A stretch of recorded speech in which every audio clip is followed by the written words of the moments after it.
লুকিয়ে লুকিয়ে কেন এসছো অপর্ণা?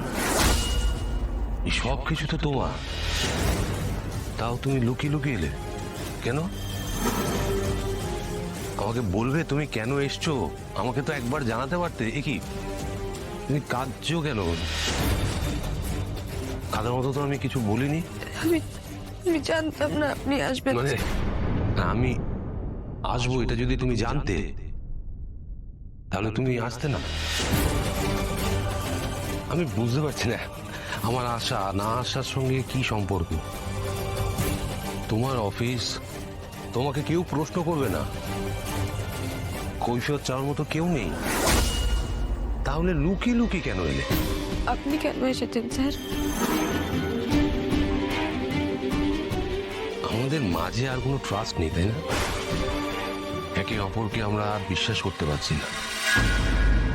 এই প্রশ্নের পর প্রশ্ন করে যাচ্ছি, ভরসার জায়গাটুকু মাত্র নেই। গ্রেট। না স্যার, আছে আছে ভরসার জায়গা। না না, ভরসার জায়গা থাকলে তুমি এইভাবে আসতে না, আমাকে না জানি আসতে না। এসো, তুমি তো জানতে চাও অনেক কিছু, তাই তো? জানার জন্যই তো এসছো। না স্যার, আমি যাবো না, আমি যাবো না। এসো এসো। আমি কিচ্ছু জানতে চাই না। না, যাবে না কেন? তোমার অফিস, তুমি যেতেই পারো। মনটা অশান্ত হয়ে আছে, আমি জানি। তুমি এতটুকু শান্তি পাচ্ছ না। তোমার মনের অবস্থা আমি বুঝতে পারছি। পেলে এতটুকু শান্তি পেলে কি? আমি কি করব স্যার? আপনাকে ভয় পেয়ে আমি আপনার বুকে মুখ লুকোই।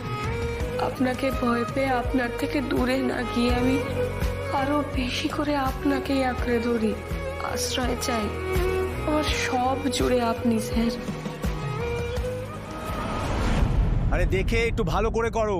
আর এই লাইটের ডেকোরেশনটা কিন্তু দাদা নিজে পছন্দ করে দিয়েছে, ঠিক আছে? যেমন করে বলেছে ঠিক তেমনই যেন হয়, ঠিক আছে? আরে এত কম বেলুন কেন? আর বেলুন কোথায়? মানছি এদিকে শেষ শেষ তাড়াতাড়ি এসো। আচ্ছা দেখো তো, সাজেশন দাও তো কিভাবে কি সাজাবো। আরে এইসব করে কি হবে? আজকেও কি বাইরে থেকে লোকজন আসছে নাকি? হ্যাঁ, দাদা বললো যে কয়েকজন আসবে। বাবা, এবার থেকে তাহলে বাড়িতে ঘটা করে জন্মদিনও পালন হবে। কই, আমার জন্মদিনে তো কোনোদিন কাউকে এত ঘটা করে জন্মদিন পালন করতে দেখিনি। আচ্ছা অর্ক, হ্যাঁ, অপর্ণা কোথায়? অপর্ণার তো এখানে থাকার কথা। ও আজকের দিন ওর বাড়ি চলে গেল। কি যে বলো না, জন্মদিনে বাবার কাছে যাবে না? আরে চলে আসবে, আজকে পার্টি তো এখানেই বিকেলে। না না, সেটা নয়, মানে এটা তো বিয়ের পর ওর প্রথম জন্মদিন।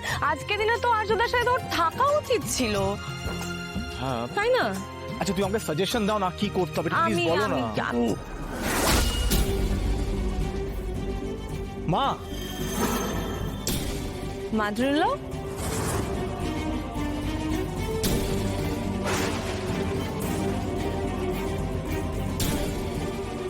মাধুরী লোক এখন কোথায় যাচ্ছেন? স্যার, ও এফএম নিয়ে এসছো তুমি? হ্যাঁ স্যার, বাইরে রেখেছি স্যার। ঠিক আছে, তুমি যাও, আমি আসছি। আচ্ছা স্যার। চোখে জল মুছো, চলো এক জায়গায় যেতে হবে। কোথায়? কি? চোখের জলটা মোছো, চলো এসো। চলো চলো, এসো এসো, দরকার আছে। যাও।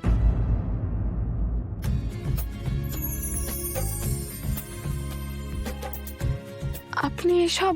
একটা ছোট্ট সারপ্রাইজ। কিন্তু স্যার, এত অবাক হওয়ার কি আছে? তুমি আমাদের কোম্পানির ভাইস প্রেসিডেন্ট, তার জন্মদিনে একটা ছোট্ট সেলিব্রেশন হবে না? এই দাঁড়া দাঁড়ো, ডেকোরেট করা হয়েছে, যখন ইউজ করবে না। না হঠাৎই তো বললো। সতু, তুমি অপুকে একটা ফোন করো তো। ফোন করবো? হ্যাঁ, ফোন করো। আরে ও তো একটা জরুরি কাজ কিছু মনে পড়ে গেছে বলে গেছে, অফিসে জয়েন করে গেছে। রুম্পা বলছে তো তার। আরে ও তো আন্দাজে বলছে, ও কি ঠিক করে কিছু জানে? তুই জানিস কখন ফিরবে? ও কিছু জানে না। তুমি ফোনটা করো, বুঝতে পারছো না? আর মেয়েটাও বলিহারি যাই, কিছু না বলে চলে গেল। আচ্ছা ঠিক আছে, যাবে মন্দিরে, চলে গেল অফিসে। ঠিক আছে, একটু শান্ত হও, শান্ত হও সুমি। আমার একা চিন্তা হচ্ছে, আমার চিন্তা হচ্ছে না ওই চিঠিটা চলে। আর সামনে এসব বলো না, কিছু কথা নিজেদের মধ্যে রাখতে হয়তো। আমার মাথায় যে আরো কত কি চিন্তা চলছে সেটা তো তোমাকে বলতেও পারবো না। শুধু এই চিঠিটা নয়, মানসী ম্যাডামও বলেছেন অপুর বিপদ। তোমাকে তো ঠিক কথা বলতেও পারবো না শুধু। বাড়ির সামনে এসে চলে যাবেন? একটু বসে যেতে পারতেন অন্তত, মানে বাড়িতেই তো যাবেন। না, আমি এখন বাড়িতে যাব না তোমার। আমাদের বাড়িতে তো কাজ রয়েছে, কিছু কাজ বাকি রয়েছে। ও, তাহলে জোর করবো না। আচ্ছা অপর্ণা, তোমাকে কোনোদিন আমাকে জোর করতে হয়েছে? তুমি যদি জোর করো তাহলে আমি মুশকিলে পড়বো, আমি না করতে পারবো না। স্যার, কিছু ব্যাপারে আমি আপনাকে জোরও করেছি আর আপনি আমায় নাও বলেছেন। পরিস্থিতি, সময়। আসি, সন্ধ্যাবেলা দেখা হবে। স্যার, হ্যাঁ বলো, কি হয়েছে? অফিসে আমার জন্য কেক আনলেন, কিন্তু কিন্তু আপনি জানলেন কি করে আমি অফিসে যাব? মানে আমি তো নিজেই আগের থেকে ঠিক করে নি, নিজেই হঠাৎ করে। সন্দেহ করছো? এইখানেও তুমি আমাকে সন্দেহ করছো? তোমার মনে হচ্ছে আমি কি করে অফিসে পৌঁছলাম, ম্যাজিক জানি কি না, নাকি তোমাকে ফলো করছি এইসব মনে করছো নাকি? স্যার, আমি এরকম ভাবে কিছু। তুমি হয়তো কিছু ভেবে বলছো না, কিন্তু শুনতে তো খারাপ লাগছে। আচ্ছা তুমি কি ধরেই নিয়েছো আমি খুনি? Sir, by.